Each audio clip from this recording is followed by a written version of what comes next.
I'm 78 years old and I live in a guest house in the backyard of my own home. Well, formerly my own house. It's now my daughter Pearl's house. Her husband Woodrow considers me a burden, an extra mouth, and a mistake of nature that somehow continues to exist. He never says it outright, though, only with glances, sighs, and eye rolls when he thinks I can't see. I wake up at 6:30 every morning, a lifelong habit. 42 years I worked as a civil engineer, designing bridges and dams all over the state of North Carolina. Even in retirement, I can't bring myself to lie in bed.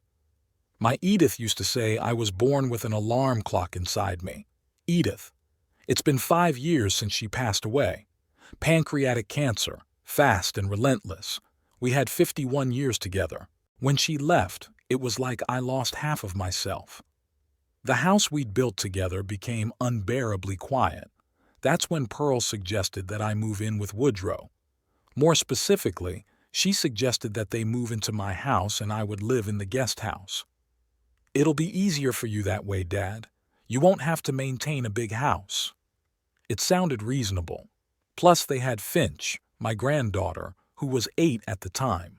Bright head, lively eyes, and cerebral palsy from birth. I agreed to sign the house over to Pearl on one condition.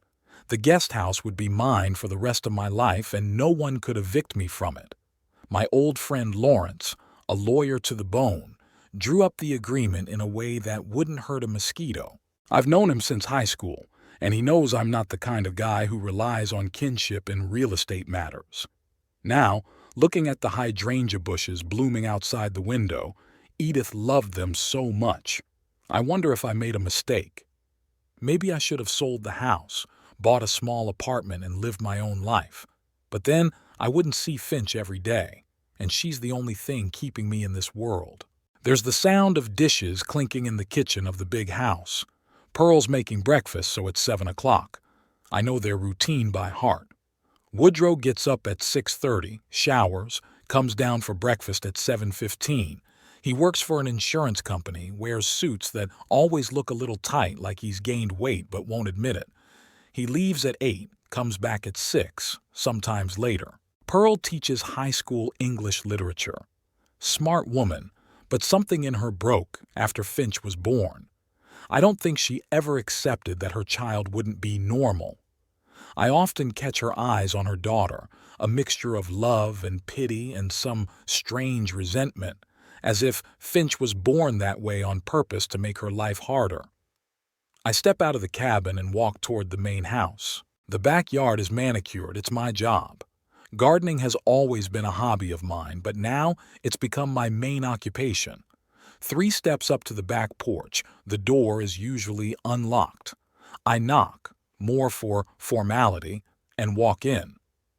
"Good morning," I say as I enter the kitchen. Pearl is standing at the stove, stirring something in a pot. She turns around. Her face, so much like Edith's, looks tired, even at the beginning of the day. "Good morning, Papa," she replies without much enthusiasm. "Breakfast is almost ready." "I could wake Finch," I suggest. "She's already awake." Woodrow helps her get dressed.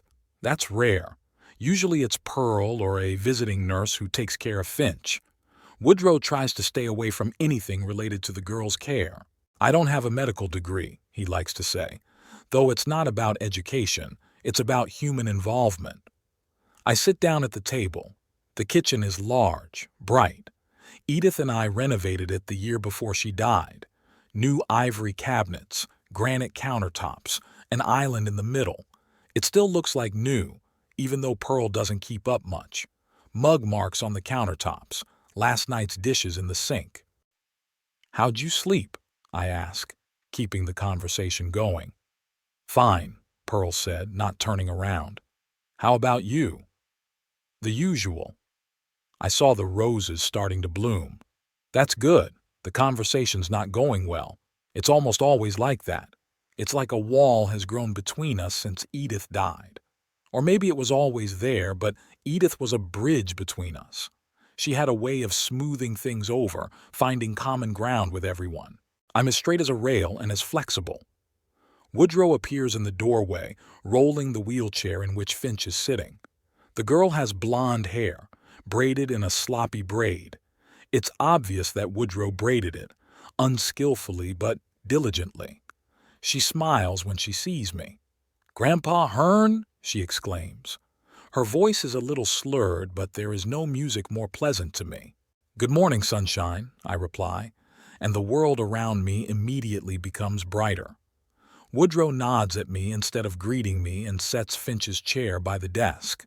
He's tall, wiry, with thinning dark hair and a permanently disgruntled expression. Today he's wearing a navy blue suit that, like all his suits, is a little tight around the shoulders. "Pearl, I'm late. Can you get Finch to school in time?" he asks, glancing at his watch. "Sure," Pearl replies, setting a bowl of oatmeal on the table in front of Finch. "Eat up, sweetheart." "I can drive her," I offer. "I don't have anything to do today." "You never have anything to do," Woodrow mutters under his breath, but loud enough for me to hear. I ignore his remark. "Really, Pearl, you don't need to be late for work. I'll drop Finch off and pick her up after class." Pearl hesitates. She doesn't like me interfering with their routine, but practicality takes over. "Okay, thanks, Dad. Classes end at 2 in the afternoon. Don't forget her meds. They're in the pink bag on the coat rack." "I know where the meds are," I reply. I drive Finch to school at least twice a week when Pearl has extra classes. Woodrow grabs the toast, kisses Pearl hastily on the cheek, and leaves without saying goodbye to me or Finch. The front door slams, and a moment later the sound of the engine starting is heard. "Grandpa, will you help me with my science project?" Finch asks, working diligently with her spoon. Her movements are awkward, but she's trying hard to be independent. "Sure, sweetie. What's the project?" "We're studying the life cycle of plants. I need to grow beans and record the changes." "That's a great idea. I just got some green bean seeds. We can plant them after school today." Pearl sighed, pouring himself some coffee. "Just don't make a mess like last time with that ant house." "That was a science expedition, Mom," Finch objects earnestly, and I can't hold back a smile. Despite her limitations, or maybe because of them, Finch has developed an incredible powers of observation and curiosity. She loves science, especially biology. Her room is littered with books I buy for her, from children's encyclopedias to serious science books adapted for a young age. After breakfast, Pearl quickly packs up and leaves, leaving Finch and me alone. We're in no hurry. It's still over an hour before school starts, and school is only 15 minutes away.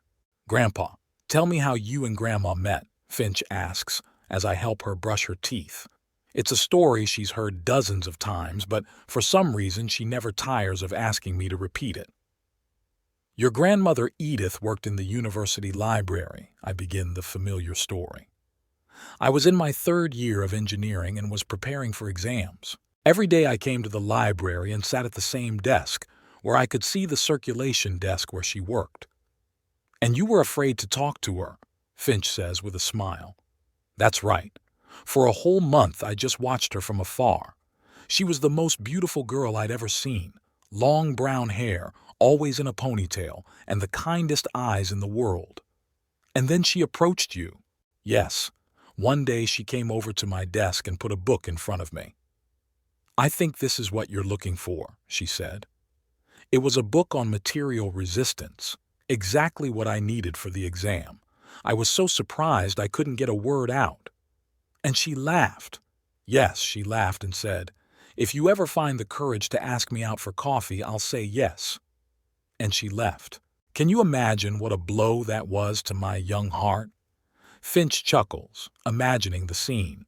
"And you asked her out the same day?" "No, not until the next day. It took me 24 hours to pull myself together, but it was the best decision of my life.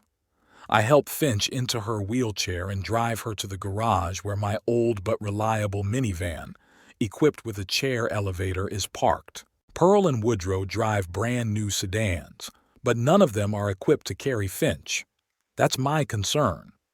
On the way to school, Finch tells me about her science teacher, Miss Broom, who, she says, knows everything in the world about bugs and spiders. I listen, occasionally asking questions, enjoying her enthusiasm. Finch's school is one of the few in Greensboro fully adapted for children with special needs. I bring her to the main entrance where a school aide is already waiting for us to help with the chair. "Bye, Grandpa," Finch waves to me. "Don't forget the beans." "Never," I promise. "I'll see you at 2 o'clock. Back home, I do the usual things. Watering the garden, dusting my cabin, emailing an old colleague.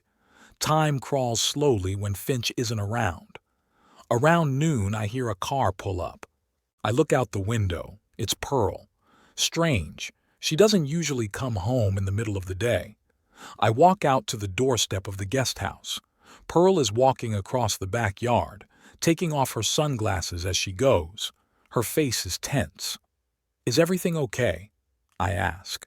"Yeah, I just forgot some important papers," she replies, but I sense that it's more than that. I follow her into the house. In the kitchen, she starts going through the stack of papers on the table, but her movements are absent-minded. "Pearl, what's going on?" She sighs and sinks into a chair. "It's nothing in particular, just—" Woodrow brought up the subject of a specialized school for Finch again. I tense up. This isn't the first time this topic has come up. Woodrow thinks Finch should be sent to a boarding school for children with disabilities in another state, a place where she'll live away from her family, surrounded by strangers. "And what did you say to him?" I ask, trying to keep my voice calm. "The same thing I've always said. That Finch is happy here, at her school, with us." She looks out the window, avoiding my gaze. But he keeps insisting, says we can't give her professional care, that she'd be better off with kids like her. "Finch isn't like her. She's unique, like every child," I say firmly, "and she gets everything she needs here. She has great doctors, a good school, a loving family." "I know, Daddy," Pearl interrupts, "but Woodrow, he's worried about the future, about what will happen when we're gone." "I'm more worried about her present," I reply. "And as far as I know, this specialized school is more like an institution than a home. Is that really what you want for your daughter?" Pearl is silent. I can see the different feelings struggling in her eyes. "No," she finally says. "I don't. But Woodrow's not a monster either, Daddy. He cares for her in his own way." I hold back the urge to object. Woodrow never wanted a special needs child. When Finch's diagnosis became apparent, he became distant, immersed in his work, spending more time away from home. It wasn't that he didn't love her. Rather, he didn't know how to love her for who she was. "I hope you won't let him make this decision alone," I say. "Of course not." She finds the right papers and stands up. "I should get back. You'll take Finch." As agreed. Pearl nods and walks away, leaving me alone with my troubled thoughts. I think back to when I gave up this house 5 years ago, hoping I was doing the right thing, that I was providing a future for Pearl and her family, that I'd be there for my granddaughter, watching her grow up. What I didn't realize was that I would witness the slow destruction of my daughter's family, that I would watch Woodrow drift away from Pearl and Finch, that Pearl would be torn between her daughter and her husband, that my granddaughter, feeling the strain, would spend more and more time with me in the guest house. I didn't think that one day might come when I'd have to step in to protect Finch, even from her own parents. It's been a rainy spring in Greensboro. For the second month, it's rained almost every day. The garden around the guest house is a little swamp. My joints ache from the damp, but what bothers me most is that Finch can't spend time outside. She likes to sit in the garden watching the birds and insects. When the weather is nice, I often take her chair out onto the lawn and we read together or just talk, enjoying the sunshine. But not now. It's Saturday, and the whole house is in some unusual bustle. I had heard Pearl and Woodrow talking excitedly in the kitchen since this morning. Only fragments of phrase reached my cabin, but the intonation was excited, not like their usual dull squabbles. Toward noon, When the rain stopped briefly, I decided to walk to the main house. Finch was due back from her morning speech therapy session. Miss Porter, a very savvy professional who'd been working with her for 3 years, came in on Saturdays. The house was in chaos. 2 large suitcases were in the hallway, clothes were strewn on the living room couch, and Pearl was scurrying between the bedroom and the bathroom, picking up cosmetics and vials. "What's going on?" I asked, stopping in the doorway to the living room. Pearl turned around, her eyes glistening like she had a fever. "Daddy, it's so good of you to come. We have terrific news." Woodrow came out of the study holding some papers. He seemed agitated, but in a good way, the way I hadn't seen him in a long time. "Hearn," he nodded, which for him was already a sign of unusual friendliness. "We've won the cruise," Pearl blurted out before I could even say hello. "A 2-week cruise in the Caribbean, all-inclusive. Can you believe it? I had no idea. I mean, I understood the concept of a cruise, but I couldn't figure out where it came from." "Did you win it? The lottery?" "No, a contest from Woodrow's insurance company." Pearl was picking up a bunch of stuff. "They were holding a motivational contest for employees, and Woodrow won. His performance was the best in the department for the last quarter." Woodrow straightened up slightly, clearly pleased with himself. 200% of the plan, he said with undisguised pride. The nearest competitor had done only 175. "Congratulations," I said, not knowing what else to say. "And when are you leaving?" "Tomorrow." Pearl was practically glowing with excitement. "The plane leaves at 14:30. The cruise starts in Miami, and they'll meet us there and take us to the ship." I blinked, trying to comprehend the information. "Tomorrow? That soon? How about—" The doorbell rang at that moment, and Pearl rushed to open it. Miss Porter stood on the doorstep with Finch. The classes were usually held at the special center, and the girl was driven back and forth. "Hello, Grandpa," Finch exclaimed when she saw me. Her face lit up with joy, as it always did when she saw me. "Hello, Mr. Atkins," Miss Porter said as she wheeled the wheelchair into the hallway. "Finch did a very good job today. We learned a new exercise for articulation. I can say structured almost without stuttering," Finch boasted. "That's wonderful, Sunshine." I leaned over to kiss her forehead. "I'm proud of you." Pearl paid Miss Porter and said a quick goodbye, clearly in a hurry to get back to packing. Finch looked around curiously at the suitcases and scattered belongings. "Are we going somewhere?" she asked, excitement in her voice. Pearl and Woodrow exchanged quick glances that I couldn't decipher. "Mommy and Daddy are going on a cruise, honey," Pearl said, taking a seat next to Finch's chair. "It's for Daddy's job. It's very important to his career." Finch's face froze for a moment, then she asked, "What about me? Am I going too?" Again that strange exchange of glances between the parents. "No, darling," Woodrow replied, stepping closer. "This is for adults only. It's a business cruise. There'll be conferences, meetings. Very boring for a child." I noticed Finch's lips twitch, but she pulled herself together. "I see," she said quietly. "Who am I going to stay with?" "Grandfather, of course." Pearl glanced at me briefly. "He'll look after you while we're gone." I felt a wave of resentment rising inside me. They hadn't even bothered to discuss it with me beforehand. It was as if I were not a person with my own plans and decisions, but a piece of furniture that was always at hand. "Pearl, can we talk privately?" I asked, trying to keep my voice calm.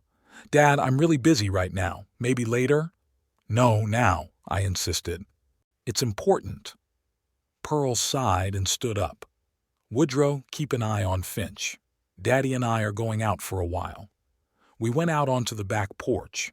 It was starting to rain again, but it was dry under the awning. "Pearl, you can't just leave without talking to me about this," I began. "Finch needs special care. She's on a regimen of medication, physical therapy, exercise." "Dad, you're doing a great job with her," Pearl interrupted me. "You know her regimen as well as I do. And besides, it's only for 2 weeks." 2 weeks is a long time. What if something happens? She can have seizures, you know. She'll be fine. You've got all our contacts, doctors' numbers. If anything happens, call the emergency services. Pearl, this is not a joke. You're a mother. You can't just take off for 2 weeks and leave a special needs child in the care of a 78-year-old man.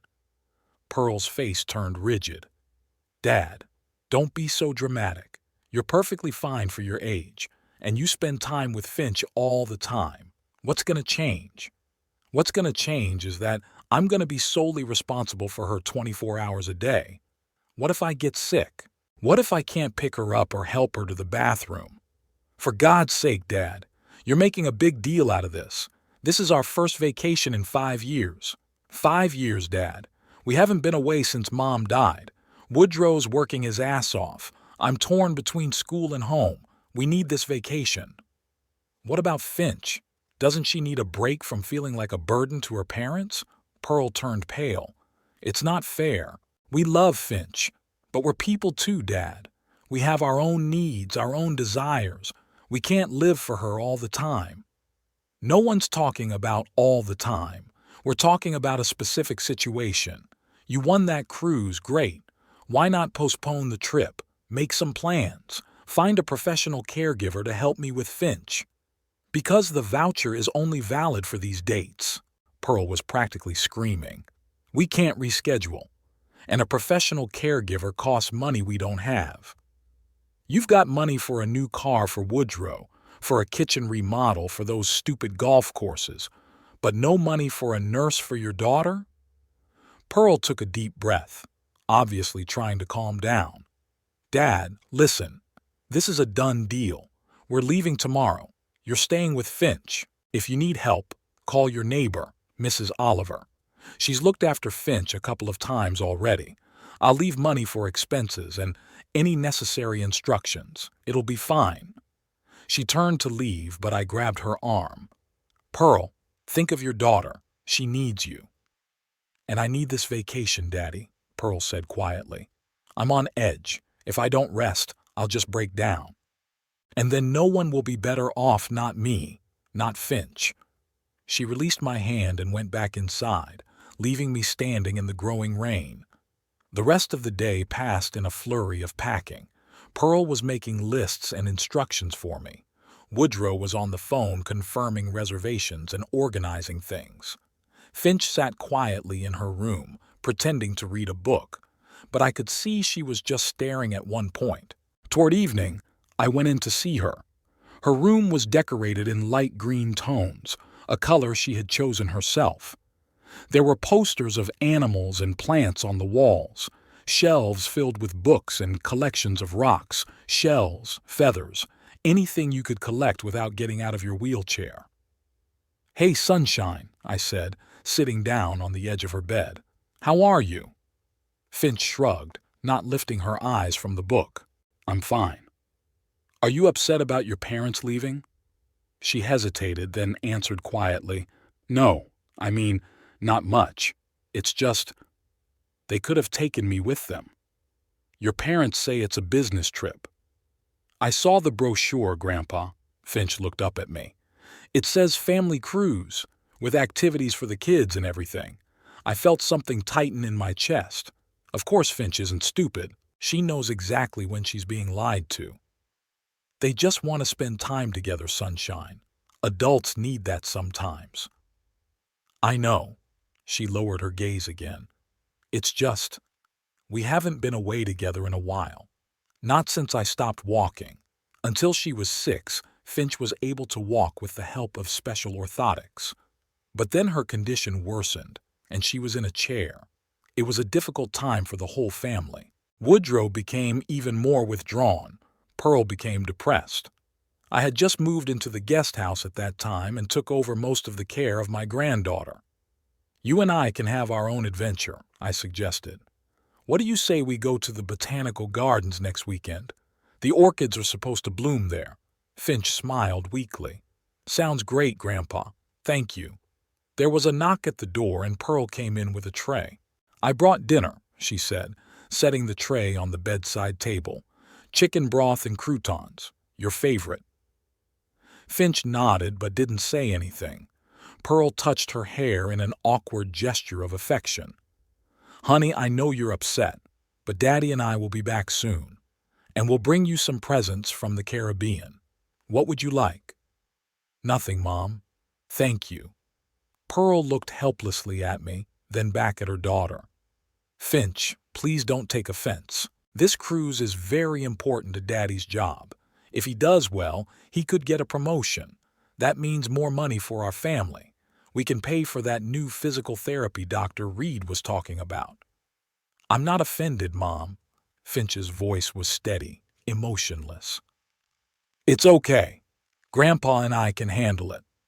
"Of course we will," I confirmed, though I was seething with anger at Pearl and Woodrow. How could they be so blind to their own child's feelings? Pearl gave Finch another awkward pat on the head and left the room. I stayed with my granddaughter, helping her with dinner and trying to distract her by talking about the book she was reading, something about the sea creatures of the deep.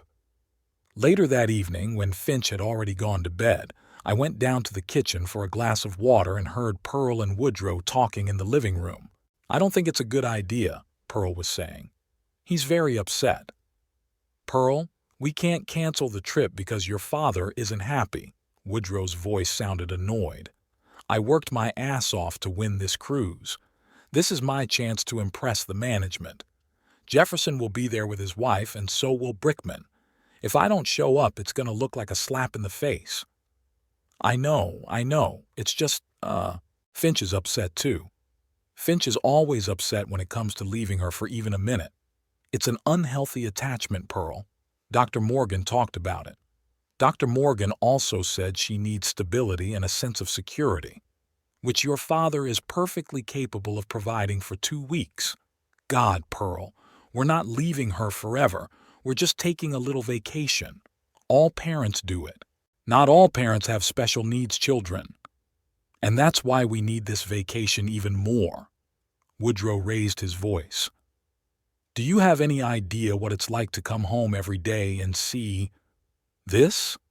The constant reminders that our daughter will never be normal, never get married, never give us grandchildren, never live on her own." "Don't say that." Pearl sounded angry now too. "Finch is smart. She's learning. She can do a lot." "In what world, Pearl? In a world where stairs have been replaced by ramps and all doors are wide enough for a wheelchair? She'll always depend on us. She'll always need our help. And I just want 2 weeks, just 2 weeks, when I can pretend to live a normal life. Is that too much to ask?" There was silence. I stood in the darkness of the hallway, feeling the blood pounding in my temples. Woodrow's words were like a slap in the face. "No," Pearl said quietly at last. "It's not too much. You're right. We need this vacation." "Then stop doubting. Your father can handle it. He loves Finch. Too much, if you ask me. And at the end of the day, he's your father. He's supposed to be helping us. Isn't that what families are for?" I went quietly back to my cabin, forgetting my glass of water. A storm of emotions raged inside me. Anger, frustration, pity for Finch, and even a strange compassion for Woodrow. He was right about one thing. Life with a special needs child isn't easy, but he'd chosen the most selfish way to deal with that difficulty: escape. All night I tossed and turned without sleep, thinking about the 2 weeks ahead. Would I be able to physically handle taking care of Finch? Yeah, that shouldn't be a problem. I have experience, and although my knees aren't what they used to be, I have plenty of strength. But can Finch emotionally handle this outright rejection from her parents? She's a smart girl. She gets it. She understands that her father sees her as a burden, that her mother is torn between loving her and trying to save her marriage to a man who seems to have been estranged from the family for years. By morning, I had made my decision. These 2 weeks, I'm not just going to look after Finch. I'm going to plan for our future. Because now, more clearly than ever, I realized that I could no longer rely on Pearl and Woodrow for my granddaughter's well-being. I must do something drastic. Something that would protect Finch and give her a chance at a happy life, even if her own parents were unable or unwilling to provide it. And I had a hunch that the answer might lie in the very contract Lawrence had drawn up 5 years ago when I'd handed the house over to Pearl. A contract I had never reread since then, but which I kept in a safe in my cabin in case I ever needed it. I guess that day had come. The morning was clear. It had stopped raining for the first time in weeks, and the sun was peeking through the guest house windows, leaving golden squares of light on the floor. I woke up early, as usual, but today there was a sense of uneasiness attached to my awakening. Pearl and Woodrow would be leaving at noon, and from now on, taking care of Finch would fall entirely on my shoulders. I got out of bed slowly, feeling my joints protest. After a quick breakfast, I headed toward the main house. A cab was already parked in the driveway, the driver loading suitcases into the trunk. Woodrow, wearing light-colored pants and a Hawaiian shirt, so much for the business cruise, was supervising the process, occasionally glancing at his watch. "Ah, there you are," he said when he saw me. "Good. We were just getting ready." "Where's Finch?" I asked, wasting no time with greetings. "Inside with Pearl. She's putting together the latest instructions for you." I walked into the house and found Pearl in the kitchen. She looked completely different without her usual strict teacher's outfit, in a light floral print dress, her hair in a casual bun. Finch sat in the wheelchair beside her, silent and pale. "Good morning, Dad." Pearl handed me a thick folder. "Everything you need to know is in here. Medication schedules, doctor's contacts, the address of the pharmacy where we have a loan, insurance policy number, oh, and a list of foods Finch can't eat." I took the folder, feeling its weight, physical and metaphorical. "And the money?" I asked directly. "You said you were keeping money for expenses." Pearl looked a little embarrassed. "Yes, of course." She took an envelope out of her purse. "Here's $300. That should be enough. Insurance covers most of the meds, and there's food in the fridge. I've got it all figured out." I looked in the envelope. 10 $20 bills and 2 $50 bills. $300 for 2 weeks. Even assuming there was enough food in the fridge, which I doubted, that was barely enough to cover the medications my insurance wouldn't cover, and the transportation cost the gas for my car to take Finch to school and treatments. "It's not enough, Pearl," I said. "Do you know how much Finch's special moisturizer costs? And her nutritional supplements? And gasoline?" "Dad, that's all we can spare right now." Pearl looked annoyed. "We've already spent enough on this cruise. Souvenirs, excursions, tips. It all costs money, which you'd rather spend on a vacation than on your daughter's needs." "Don't start." Pearl lowered her voice, glaring at Finch. "We've already discussed this. The decision's been made." Woodrow's voice came from the hallway. "Pearl, we have to go. The cab's waiting." Pearl nodded, kissed the top of Finch's head, and whispered something in her ear. Then she straightened up and headed for the exit. "Daddy, don't forget, Finch has a consultation with Dr. Reed on Wednesday. Don't be late, he's hard to catch. All the paperwork's in the folder." "Same as always," I muttered, but Pearl was already coming out of the kitchen. Finch and I went out to see them off. The cabbie honked impatiently. Woodrow was already in the car, staring at his phone. Pearl gave Finch another hug, then gave me a quick hug. "Thanks, Dad. You don't know how important this is to us." "Try to remember that you have a daughter at least once in a while," I said quietly in her ear. "Call her every day." Pearl nodded, but I could see that her mind was already on the airplane, flying over the ocean to a place without wheelchairs and daily medication. "We'll be back in 2 weeks. 13 days to be exact," she said as she got into the cab. "Take care." The car started and soon disappeared around the corner. Finch and I were alone in the driveway, standing in the unusually bright sunlight. "So, sweetheart," I said, trying to keep my voice upbeat, "what are we doing today?" Finch shrugged. "I don't know, Grandpa. What do you suggest? How about a picnic in the garden? The weather's finally cooperating." Finch's face brightened a little. "With peanut butter sandwiches?" With a double helping of peanut butter, I confirmed, and maybe some ice cream for dessert.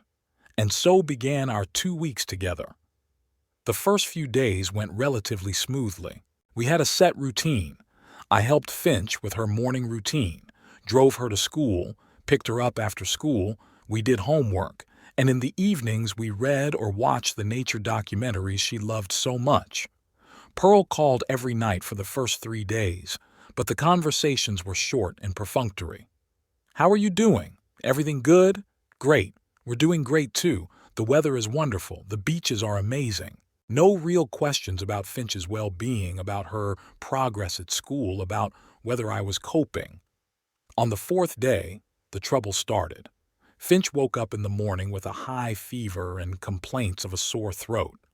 I called the school to alert them to her absence and consulted the list of doctors in the folder Pearl had left behind. The district pediatrician, Dr. Holland, could only see us in 2 days. I tried to call Pearl, but she wasn't answering. Apparently she was on some kind of field trip. Deciding not to take any chances, I took Finch to the nearest emergency room. The wait was long, Finch got worse, and by the time the doctor finally saw us, she was running a high fever and having trouble breathing.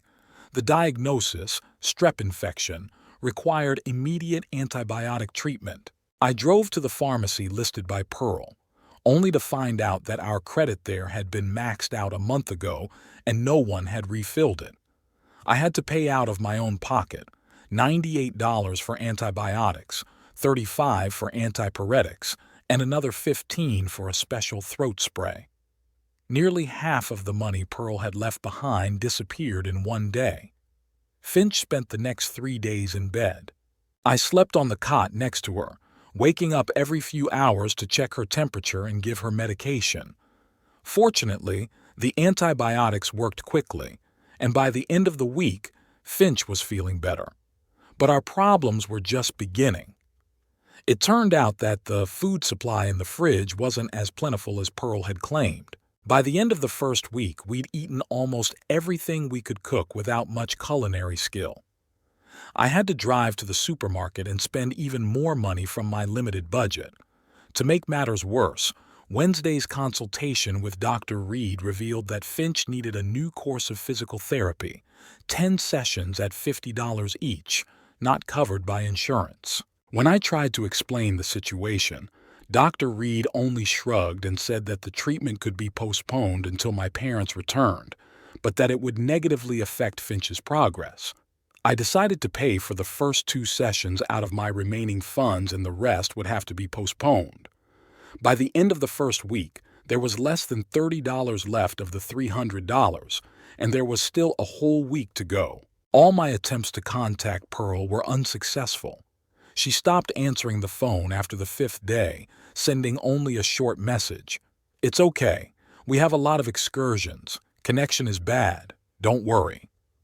On Sunday, when it had been exactly a week since their departure, I finally made up my mind. I took out of the safe the file folder I had kept all these years and called Lawrence Peter, my old friend and lawyer. "Lawrence, it's Hearn. I need your help. How soon can you get here?" Lawrence showed up an hour later. Despite Sunday, he was in a suit. I'd never seen him dressed otherwise. Tall, thin, with a neatly trimmed gray beard, he looked like a typical lawyer from a TV show, only much kinder. We settled into the guest house. Finch was resting in her room in the main house. I'd left the door ajar so I could hear if she called. "Now, Hearn," Lawrence scrutinized the contract I had shown him. "You want to know if this repossession clause is still valid?" "Yes," I nodded. "When we were making this contract, you put in a clause that I could repossess the house if certain conditions were not met. I want to know if that clause can be enforced now." Lawrence turned the page, ran his finger over the text, and adjusted his glasses on his nose. "Yes, here it is. Clause 8. The donor shall have the right to rescind the gift and regain possession of the real property if the donee treats the donor or members of the donor's family in a manner that is unacceptable in terms of common sense and morality, or if the donee fails to fulfill the obligation imposed upon him to provide for the maintenance of the donor. He looked up from the document. Hearn, that's pretty vague wording. What exactly happened? I told him everything. About the cruise, about how Pearl and Woodrow had left Finch in my care without sufficient funds or instructions, about Finch's illness, about their not answering the phone, about how I'd overheard a conversation in which Woodrow had called his daughter a burden. Lawrence listened without interrupting, occasionally making notes in a small notebook. "What do you want to do?" he asked when I was done. "I want to reclaim the house, sell it, buy a new place adapted to Finch, and take custody of her." Lawrence whistled.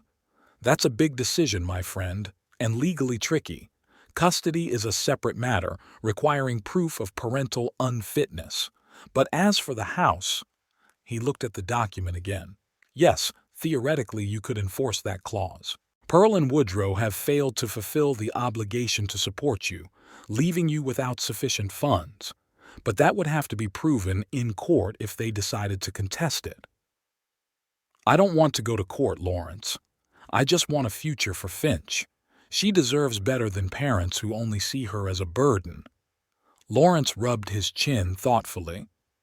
"There's one other thing that might play in your favor. There is a clause in the contract that the main house must remain Pearl's primary residence. If she left it for an extended period of time without a good reason, it could be considered a breach of the terms." 2 weeks is an extended period of time. In the context of caring for a child with special needs, quite possibly, especially given that they have not provided adequate support and are not returning calls. I think we have a chance. I nodded, feeling the resolve grow stronger in me. "What needs to be done?" "First, I need to prepare the deeds of gift revocation. Then we'll file them at the registry office. Given our relationship with Judge Harrison, who handles these cases, I think we can expedite the process, but you have to be prepared for Pearl and Woodrow to be very unhappy." "I'm ready," I said firmly. "How long will it take?"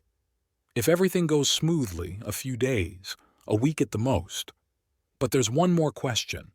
If you take the house back and sell it, where will you and Finch move? I've already thought about it. I saw an ad for a 1-story house on Maple Street. It's fully handicapped. The previous owner was in a chair, wide doorways, ramps, specially equipped bathroom, everything Finch needs. And the money? How much is this house worth?" $420,000. This house, I waved my hand around, referring to the main house, is worth about $600,000 in its present condition. The difference would allow us to live comfortably and pay for all of Finch's medical expenses for a long time. Lawrence nodded, closing the file folder. "Good. I'll start preparing the paperwork tomorrow morning. But, Hearn, you need to be sure. It will ruin your relationship with your daughter." "That relationship is already ruined, Lawrence," I said quietly. "Pearl chose Woodrow over Finch. I can't let my granddaughter grow up in a house where she's considered a burden." "I understand." Lawrence put his hand on my shoulder. "I'll do everything in my power to help you." After Lawrence left, I went to check on Finch. She was asleep, curled up under the covers, her blonde hair strewn across the pillow. I sat on the edge of the bed, careful not to wake her. "I'll do anything to protect you, Sunshine," I whispered, looking at her peaceful face. "I promise." The next few days passed in feverish activity. Lawrence acted with amazing speed and efficiency. By Wednesday, the papers were ready and filed. By Friday, Judge Harrison reviewed the case and ruled in my favor. Pearl and Woodrow had violated the terms of the deed of gift by failing to provide me with proper maintenance and leaving the house for extended periods of time without good cause. The title to the house was returned to me that same day. I immediately contacted a realtor and put the house on the market. Given the prestigious neighborhood and the good condition of the property, he expected a quick sale. At the same time, I put in an application to purchase the house on Maple Street. The owner agreed to a quick deal if I put down a 15% deposit, almost all of my savings. But it was worth it. All this time, Finch knew nothing of my plans. I was afraid of upsetting her or giving her false hope if something went wrong. We continued our usual routine: school, homework, book, and movie nights. Pearl still didn't answer most phone calls, limiting herself to the occasional short message. On Monday, when Pearl and Woodrow were only 2 days away from returning, a miracle happened. A buyer was found for the house, willing to pay full price if the deal went through quickly.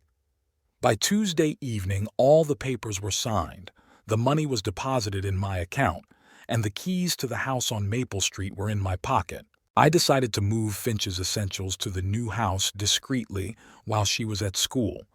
The bed, clothes, books, her collections, and her favorite toys. The movers I hired worked quickly and carefully, and by the time I picked Finch up from school, her new room was almost ready. "Grandpa, where are we going?" she asked when I turned not toward the house but in the opposite direction. "I have a surprise for you, sunshine," I answered, trying to keep my voice lighthearted. "Close your eyes." Finch obeyed, though I could see she was nervous. When we pulled up to the new house, a beautiful one-story building with a wide driveway and manicured garden, I helped her out of the car and wheeled her chair to the front door. "You can open your eyes now." Finch blinked, looking at the house in front of her. "Where are we?" "This is our new home," I said, watching her reaction. "Yours and mine." "And Mom and Dad?" Her voice trembled. "They're staying at the old house for now. Finch, listen. There's something I need to explain to you." I told her the truth as gently but honestly as possible. About how I saw how Woodrow treated her. About how they left us destitute. About how I was determined to give her a better life. "But that doesn't mean you won't see Mom and Dad anymore," I added hastily, seeing the tears in her eyes. "You'll see them whenever you want. It's just that you'll be living with me, in a house that's completely customized for your needs." Finch was silent for a long moment, looking at the house. Then she looked up at me. "They're going to be very angry," she said quietly. Yes, I didn't lie. They would be. But sometimes you have to do what's right, even if it makes you angry. "Can I see the inside of the house?" "Sure, sweetheart. It's your house now." We went inside, and I showed her the spacious rooms, the specially equipped bathroom, the wide hallways that were easy to drive a chair through. Gradually, her face brightened, especially when she saw her new room with her favorite things already arranged in their places. "Do you like it?" I asked when we finished the tour. "Yes," she answered, and for the first time in a long time I saw a real smile on her face. "I love it, Grandpa." At that moment, my phone rang. Pearl's name popped up on the screen. I took a deep breath and answered it. "Daddy!" Pearl's voice sounded panicked. "What's going on? Some man just called us and said he bought our house. Is there some kind of mistake?" "No, Pearl, there's no mistake," I said calmly. "I reclaimed the house according to the clause in the deed of gift and sold it." There was a deafening silence, then an explosion. "You what? You had no right. This is our house. Where are we going to live? Where's Finch?" "Finch is with me. We've moved into a new house that's completely customized for her needs. And you and Woodrow can find a new place with the money you spend on cruises and entertainment." "Daddy, you're crazy. We're going back right now. I'm going to sue you. You can't just take our daughter away." "I can and I did, Pearl. You abandoned Finch without adequate resources or care. You didn't answer the phone when she got sick. You violated the terms of the contract, and I will no longer allow my granddaughter to live in a home where she's considered a burden. We're leaving tonight." Pearl's voice shook with rage. "And when we get back, you're going to regret your decision." She hung up. I turned to Finch, who'd heard everything. "They're coming back," she said quietly. "Yeah," I nodded, "but don't worry. It's all legal. There's nothing they can do." Finch looked at me with her serious eyes. "Are you sure you did the right thing, Grandpa?" I knelt down in front of her chair, took her small hands in mine. I'm absolutely sure, sweetheart. Sometimes you have to make hard decisions to protect the ones you love, and I love you more than anything.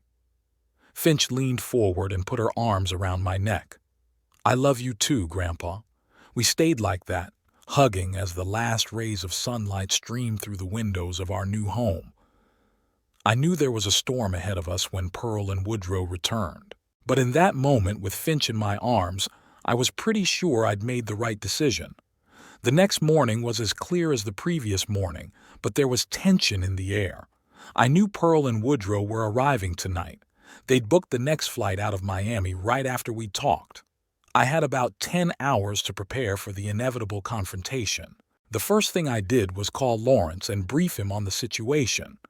They're coming back today and will probably try to challenge the deal, I said. We need to be ready. Don't worry, Hearn, Lawrence replied in his usual calm tone. All the paperwork is in order. The deal is legitimate. I'll be at your place by 5 o'clock this evening. If they want to talk, it is better to do it in the presence of a lawyer. Then I took care of Finch. After yesterday's upheaval, she looked a little confused, though she tried not to show it. Grandpa, is my school far from here? She asked at breakfast. About 20 minutes away, I answered. A little farther than the old house, but not much farther. I'll drive you every day like I used to. What if Mom and Dad want me to move back in with them? I set aside the toast I was holding in my hand and looked at my granddaughter carefully. Finch, listen to me. No one can make you do anything you don't want to do. If you want to live with your parents, that's your right. But I think you're better off here. This house was built with your needs in mind. You can be more independent here. I want to stay with you, she said quietly. It's just, I don't want my mom to think I don't love her. Your mom knows you love her, sweetheart, and you'll always be able to see her and Daddy. It's just that you'll live apart.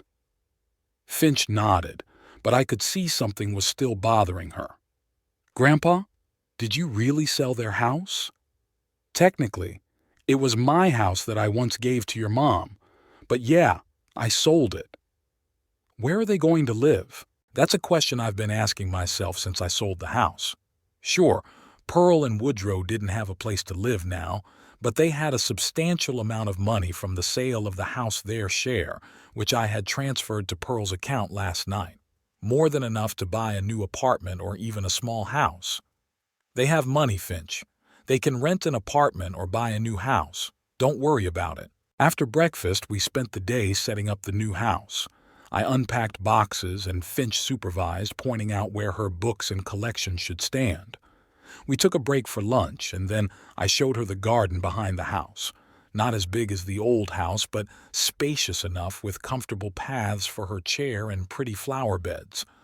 By 4 o'clock in the afternoon, we had finished the basic chores of settling in. I made an early dinner, pasta and cheese, which Finch was particularly fond of, and we ate in the new kitchen, looking out at the setting sun through the large window. At 5 o'clock, just as promised, Lawrence arrived. He was in his unchanged suit with a leather briefcase in his hands. "Good evening, Hearn," he said as he entered the house. "Good evening, young lady," he nodded to Finch. "Hello, Mr. Peter," Finch replied politely. "Lovely house." Lawrence looked around the spacious living room. "Excellent choice." "Thank you." I was glad for his approval. "Coffee? I'd love some." Lawrence and I sat down at the kitchen table while Finch went to her room to continue arranging the books on the new shelves.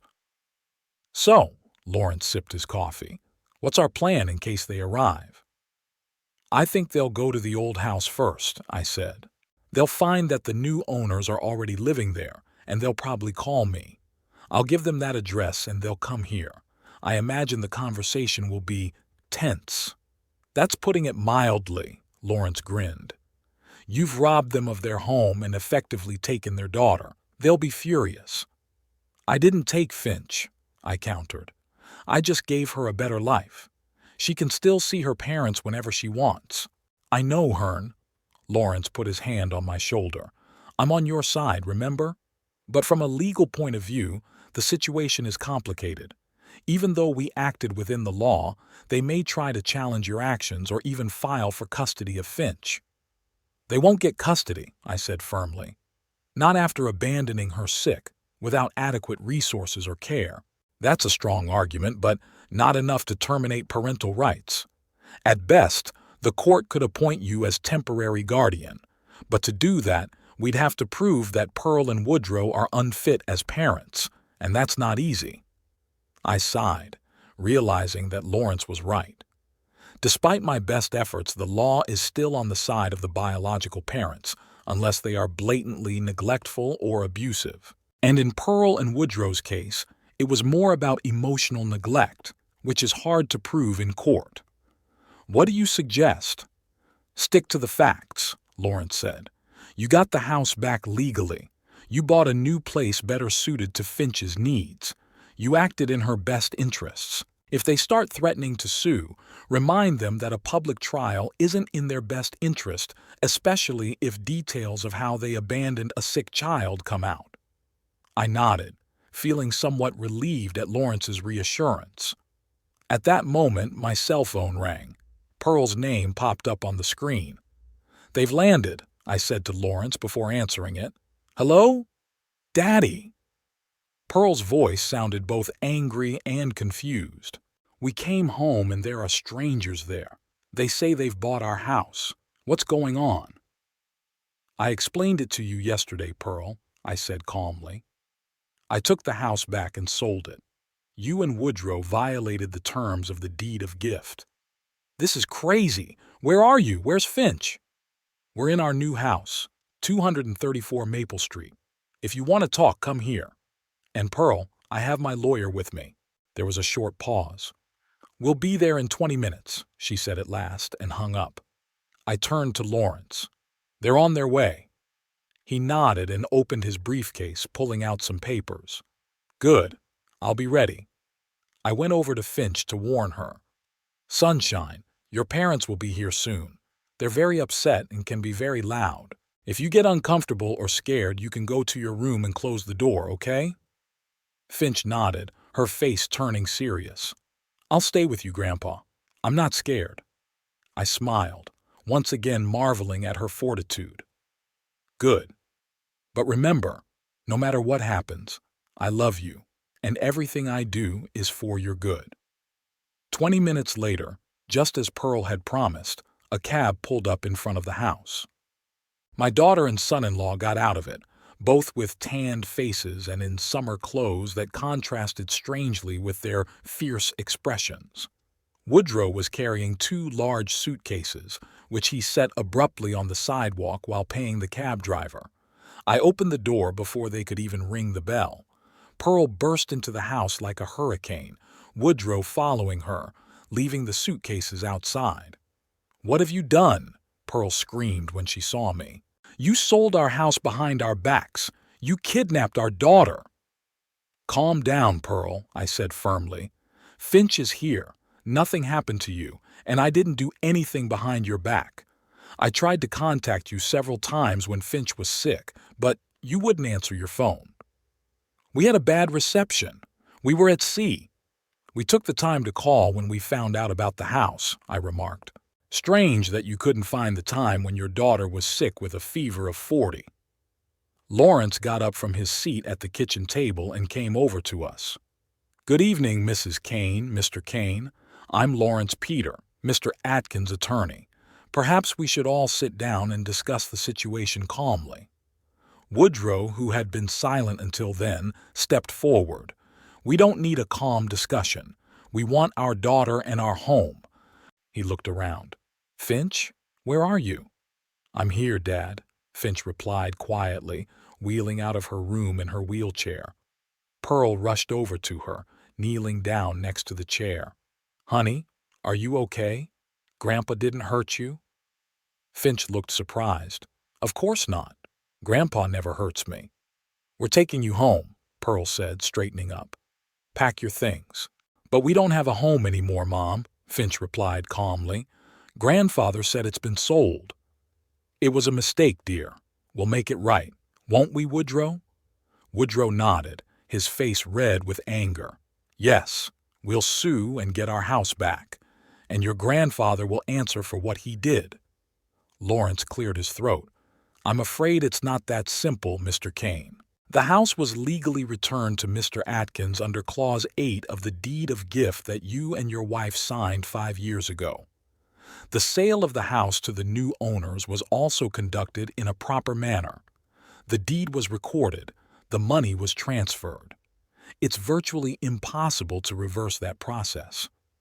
"What's paragraph 8? Pearl turned to Lawrence. "What are you talking about?" Lawrence took a copy of the contract out of his briefcase and handed it to Pearl.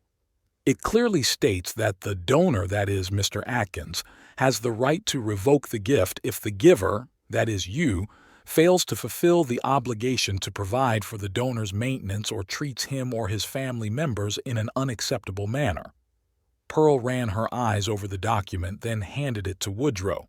"But we've always taken care of Daddy. He has a guest house, food, everything he needs. You left him without adequate funds for 2 weeks, with a child requiring special care," Lawrence replied calmly. "When Finch got sick, he had to pay for the medication out of his own pocket. You haven't been answering your cell phone. That could be construed as a failure to fulfill a maintenance obligation." "That's ridiculous," Woodrow exclaimed. "We left money. $300 for 2 weeks?" I shook my head. It was barely enough for a week, given Finch's illness and her regular medical expenses. "If you sue," Lawrence continued, "all of these details will become public, including the fact that you went on a cruise, leaving a sick child in the care of an elderly man without sufficient funds. I'm not sure that's good for your reputation, Mr. Kane, especially considering your job at the insurance company." Woodrow turned pale. His position in the company depended largely on his reputation as a reliable family man. "This is blackmail," he hissed. "No, it's a statement of fact," Lawrence replied. "We are merely warning you of the possible consequences of a lawsuit." Pearl sank down on the sofa, looking suddenly very tired. "Dad, why did you do that? We're family. You could have just talked to us." "I tried, Pearl," I said, sitting down next to her. "I told you that 2 weeks was too long, that Finch needed professional care, that there wasn't enough money, but you wouldn't listen. You and Woodrow were only thinking of yourselves." "That's not true," she raised her voice.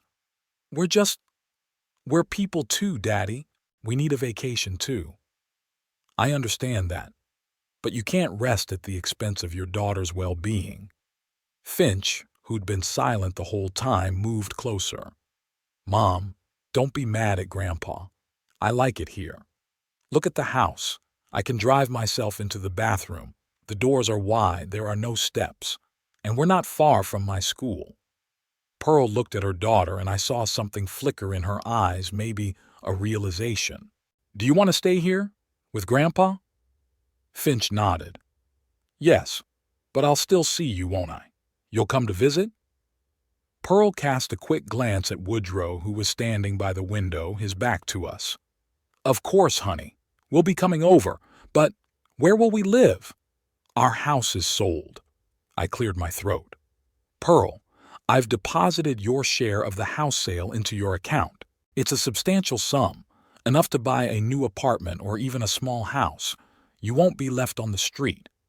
Pearl looked surprised. "Did you wired the money?" "Of course I did. I wasn't going to leave you destitute. I only wanted to provide Finch with better living conditions." Woodrow turned abruptly. "And you think money will fix everything? You've ruined our family." "No, Woodrow," I stood up, looking him straight in the eye. "I didn't destroy your family.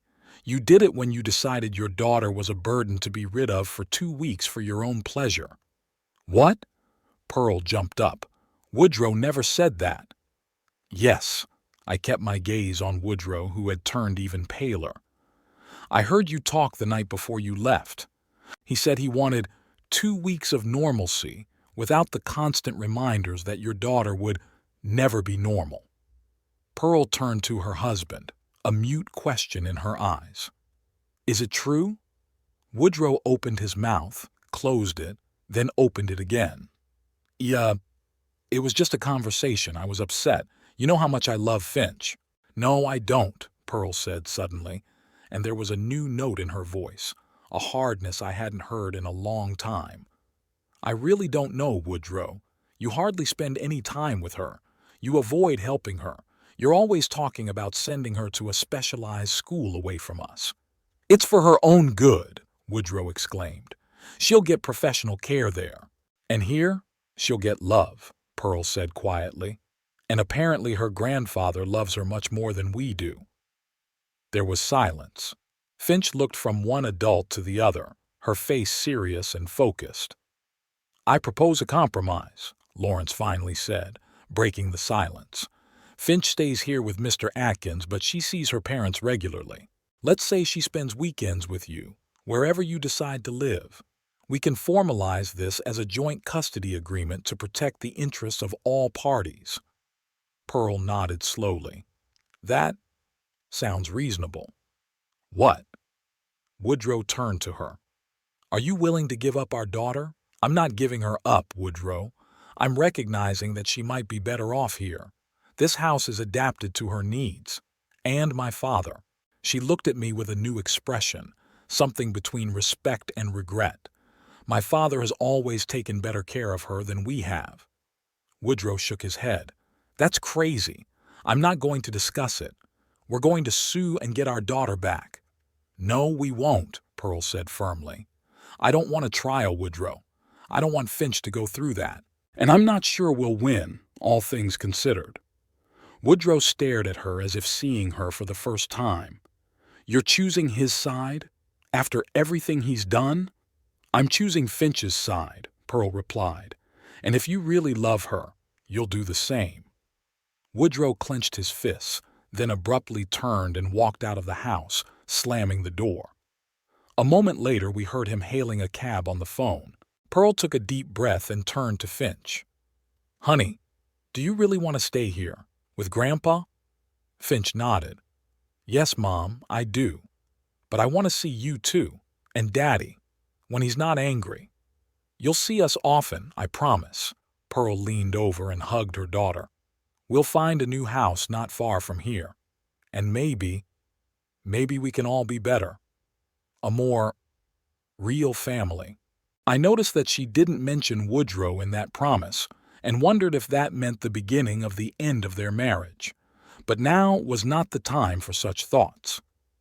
Pearl, you can stay the night if you like, I suggested. We have a guest room. She shook her head. No, thank you, Daddy. I think I need to talk to Woodrow, decide what to do next. But I'll be back tomorrow to spend time with Finch, if that's okay. Of course you can. It's your daughter, Pearl. It was never my intention to deny you the right to see her. Pearl nodded, her eyes moist. I know, Dad. I understand why you did what you did. I don't agree with the methods, but maybe you were right about the bottom line. She gave Finch another hug, then awkwardly hugged me and walked out of the house to join Woodrow, who was already in a cab. When they left, Lawrence gathered up his papers and got ready to leave. I think it went better than I could have expected, he said, shaking my hand. Pearl has been remarkably sensible. I'll draw up the joint custody papers and get back to you tomorrow. After he left, Finch and I were alone in our new home. She looked tired but strangely peaceful. Grandpa, are Mom and Dad going to be okay? She asked as I helped her get ready for bed. I'm sure they will be, sweetheart, I answered, though I wasn't so sure inside. They're adults. They'll figure it out. Aren't you mad at your mom? I thought about that question. Was I mad at Pearl? Yes, of course, for the way she treated Finch, for letting Woodrow influence her decisions. But at the same time, I could see something different in her today, as if the veil had fallen from her eyes. No, I'm not angry, I finally answered. I'm disappointed in some of her decisions, but I still love her. She's my daughter, just as you are her daughter. That bond can't be broken. Finch nodded, satisfied with the answer, and closed her eyes. I kissed her forehead and left the room, leaving the door ajar just the way she liked it. In the quiet of my new home, I sat in my chair looking out the window at the starry sky and thought about what had happened. I had sold the house I had built with Edith, the house where most of my life had been spent. I had gone against my own daughter, possibly destroying her marriage in the process. I took responsibility for a special needs granddaughter in my 78 years. But looking at Finch sleeping peacefully in her new room, I knew I had done the right thing. Sometimes you have to tear down something old to build something new. And maybe out of the rubble of our old lives, we could all create something better, a more real family, where everyone got what they really needed. It's been 3 months since Finch and I moved into our new home. Summer had turned to early fall, and the maples on Maple Street were beginning to turn gold and purple. Our lives gradually took on a new rhythm, calm, measured, and filled with small joys. The first thing I did after moving in was to hire a professional caregiver, Elaine Turner, a young woman with experience working with children with cerebral palsy. She came 3 times a week to help Finch with exercise and hygiene routines. This made my task much easier, given my age and disability. "Mr. Atkins, you wouldn't believe the progress Finch is making," Elaine told me after another session. "Her muscles are getting stronger and her coordination is improving. I think it's all about regularity and a positive attitude." I nodded as I watched Finch proudly show Elaine that she could now move objects from one side of the table to the other, an accomplishment that would seem insignificant to a healthy child but was a triumph for her. In addition to Elaine, I hired a special educator, Noah Wright, who came in on weekends to help Finch with subjects that caused her difficulty, especially math. Although Finch was exceptionally intelligent, her motor impairment sometimes prevented her from writing and drawing, causing problems with solving problems on paper. Noah suggested using special computer programs and adapted teaching techniques. In just 1 month, Finch caught up with her classmates in terms of grades and even surpassed them in some subjects. "Grandpa, look," Finch exclaimed one evening, handing me a clipboard. "I got an A on my science test." I hugged her, feeling overwhelmed with pride. "I never doubted you, sweetheart. You're the smartest girl in the world." Our house was slowly transforming, becoming truly ours. I installed raised beds in the garden so Finch could garden from the comfort of her chair. We planted vegetables and flowers together, and by the end of the summer we had our first crop of tomatoes and herbs, of which Finch was incredibly proud. A tropical fish tank appeared in the living room, another of Finch's hobbies that Woodrow had previously forbidden for fear of making a mess. I had installed a special filtration system that made maintenance minimal, and Finch spent hours watching the colorful creatures swimming among the miniature coral reefs. As for Pearl and Woodrow, our relationship was strained and complicated. For the first few weeks after the incident with the house, Pearl came to visit us every weekend as agreed. She spent time with Finch, helped with classes, sometimes stayed for dinner.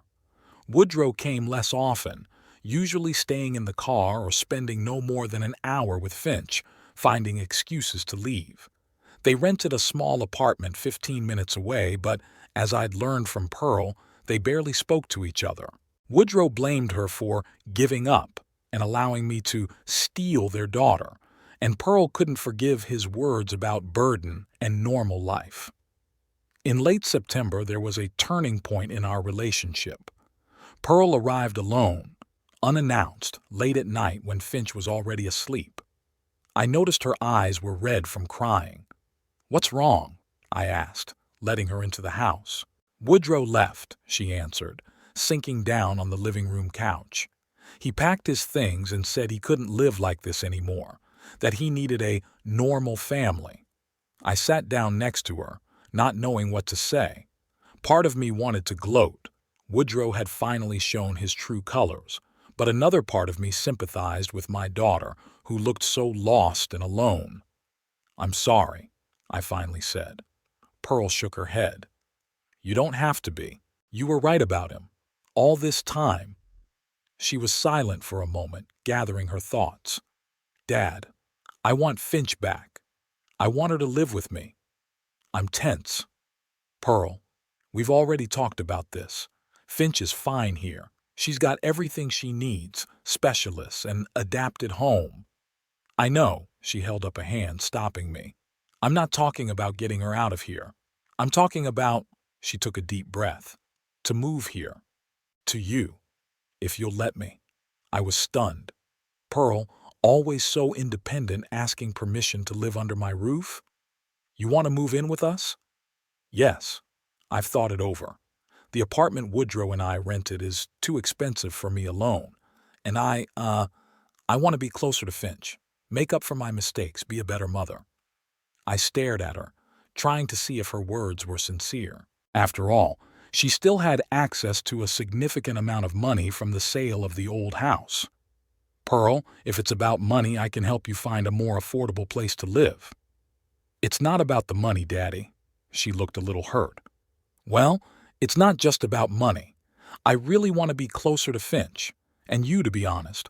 The last few months have made me rethink a lot of things. I've been hesitant. On the one hand, Finch would definitely benefit from closer contact with her mother. On the other, my life with her was finally back on track, and I wasn't sure I was ready for more changes. I need to think about it, I said finally, and talk to Finch. It's her house, too. Pearl nodded, understanding. Of course, I'm not rushing you. Just, think about it, okay? The next morning, I cautiously broached the subject with Finch about her mother possibly moving in with us. To my surprise, she reacted coolly. Would Mom live with us the whole time?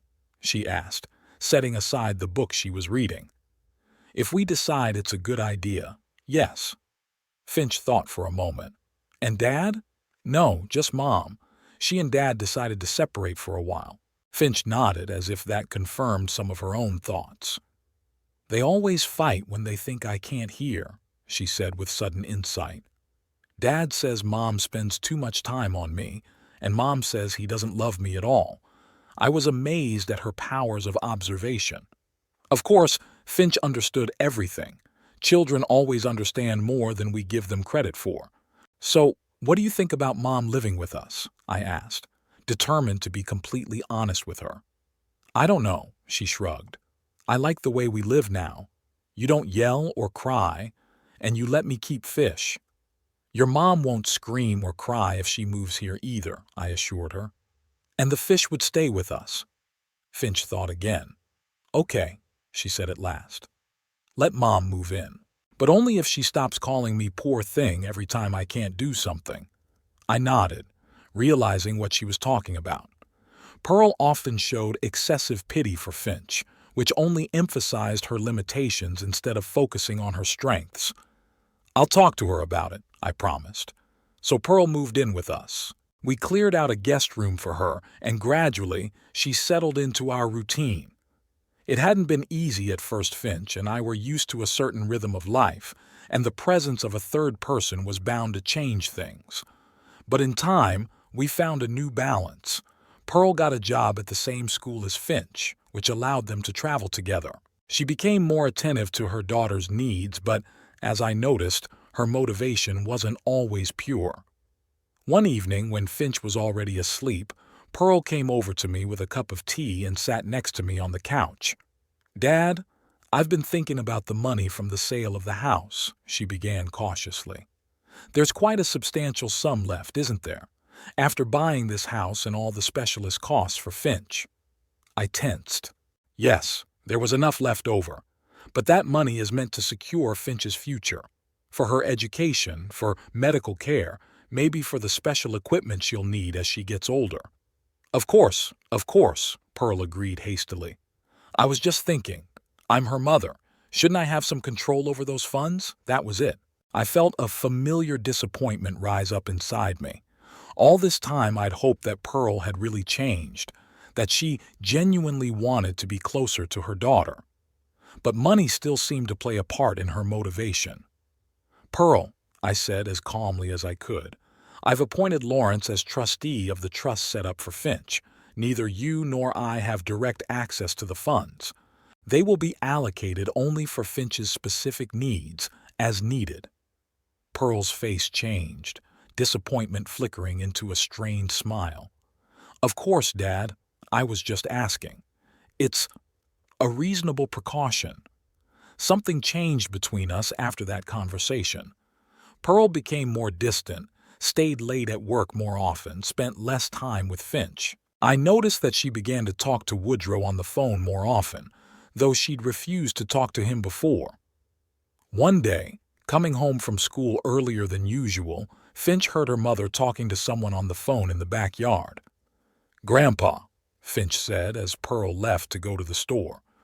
"Mom was talking to Dad about the money from the old house. She said Grandpa hid it, but she's working on getting access to it." I felt my heart clench. So all this time, the moving, the ostensible concern for Finch, it was all part of Pearl and Woodrow's plan to gain control of the money. I was disappointed, but not surprised. Deep down, I always suspected that Pearl hadn't changed as much as she wanted to show. "Thanks for telling me, Sunshine," I said, trying to make my voice sound normal. "Don't worry about it. I'll work it out." That same evening, I called Lawrence and explained the situation. He confirmed my concerns. Pearl had recently approached him with questions about the possibility of taking control of the Finch trust as her mother. She argued that she lived with Finch and cared for her, Lawrence explained. "But the trust is drafted very strictly, Hearn. She won't have control of the funds without your consent." "What if something happens to me?" I asked, suddenly realizing my vulnerability. I was almost 79, and although I felt fine, no one knows what might happen tomorrow.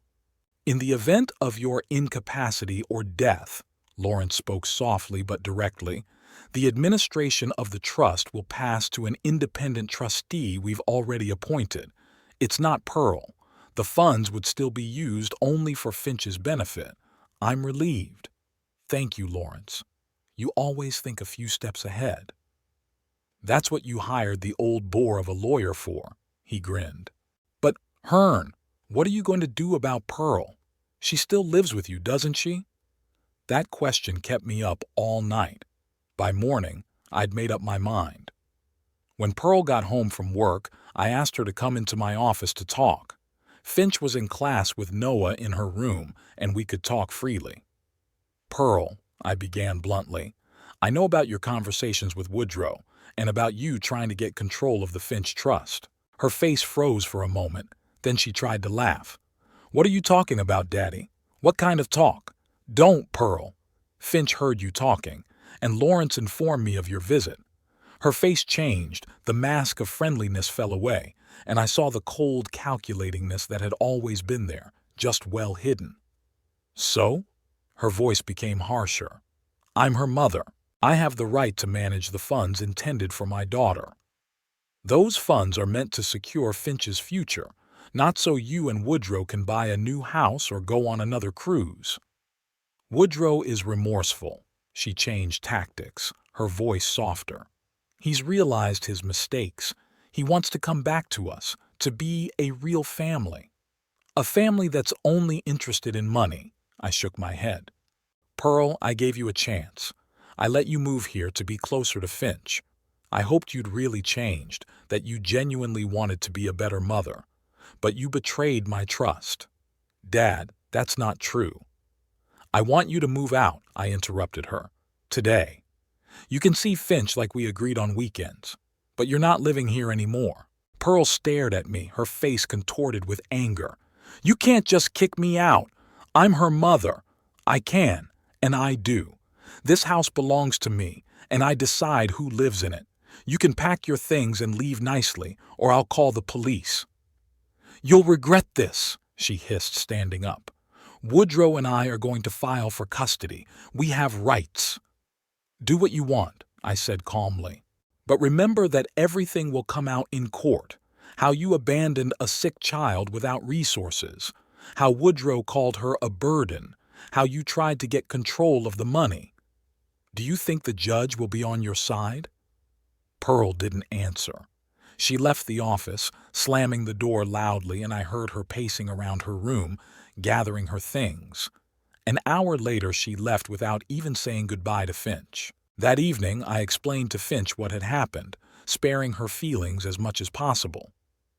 "Mom's decided it's better for her to live apart," I said, "but you'll still see her like you used to." Finch was silent for a long moment, then she asked, "It's about the money, isn't it?" I was amazed at her insight. "In part, yes. Your parents. They have other priorities." "They don't love me," she said simply, without tears, as if she were stating a fact. "No, sweetheart." I knelt down in front of her chair, looking into her eyes. "They love you, just not the way they should, not the way I do." "I know." She smiled and reached out, wrapping her arms around my neck. "You love me for real." That night, after Finch fell asleep, I sat in the chair by the window for a long time, thinking about what had happened. I realized that I'd broken my relationship with my daughter, and part of me grieved for that. But another part felt a strange relief, as if a heavy weight had been lifted from my shoulders. Pearl and Woodrow had indeed filed for custody of Finch, just as they'd threatened. But as Lawrence had predicted, the court had quickly dismissed their suit, all things considered. They didn't even try to challenge the decision. They must have realized the futility of that route, or simply lost interest when it became clear they couldn't get the money. Weeks passed, then months. Pearl came to visit Finch a couple times, but the visits became less and less frequent. The last time she showed up was in early December, bringing a gift teddy bear that was clearly intended for a child much younger than 13 and informing her that she and Woodrow were moving to California. He had a new job, a promising one, with career advancement opportunities. "We'll be calling," she promised Finch goodbye. "And maybe you'll come visit us for the vacations." Finch nodded, but I could see in her eyes that she didn't believe that promise. And she was right. After Pearl left, we'd only gotten 2 phone calls and 1 Christmas card from her. Then we were out of touch. That should have made me sad, but in a strange way I was relieved. Finch and I were truly free now, free from manipulation, from false promises, from constant tension. We could just be a family, small, unconventional, but real. Finch continued to progress, both physically, thanks to regular classes with Elaine, and academically, under Noah's guidance. Her grades were top of the class, and her teachers noted her exceptional curiosity and determination. One evening, as we sat in the living room after dinner watching the fish in the aquarium, Finch suddenly asked, "Grandpa, do you regret selling that house?" I thought for a moment. "No, sweetheart, it was just a house. A real home is a place where you feel loved and protected, like we do here." She nodded in agreement. "Do you regret Mom and Dad leaving?" This question was harder. "I regret that your parents couldn't be who they should have been," I finally answered. "But I don't regret that now you and I can live our lives as we see fit, without constant conflict." "Neither do I," she said simply. "With you, I don't feel like an invalid, I just feel like a Finch." I smiled, feeling my heart fill with warmth. "You are just Finch, the most amazing, smart, and brave girl I know." She smiled back, and in that moment I realized that despite all the hardship and loss, I never regretted my decision. Sometimes it takes courage to change what seems unchangeable, to protect those who really matter. Sometimes you have to tear down a familiar world to build a new one, a better one. And looking at Finch's happy face, I knew we had built just such a world, imperfect, challenging, but our own, filled with true love and care. A world where my granddaughter could just be herself without labels or restrictions. Where she was not a burden but a treasure. Where we were a real family, even if it was just 2 people. After all, isn't that what family is all about? Loving and protecting each other no matter what. And even though it took me 79 years to truly realize it, better late than never. I did what I had to do. And looking at Finch smiling, I knew I'd never regret it.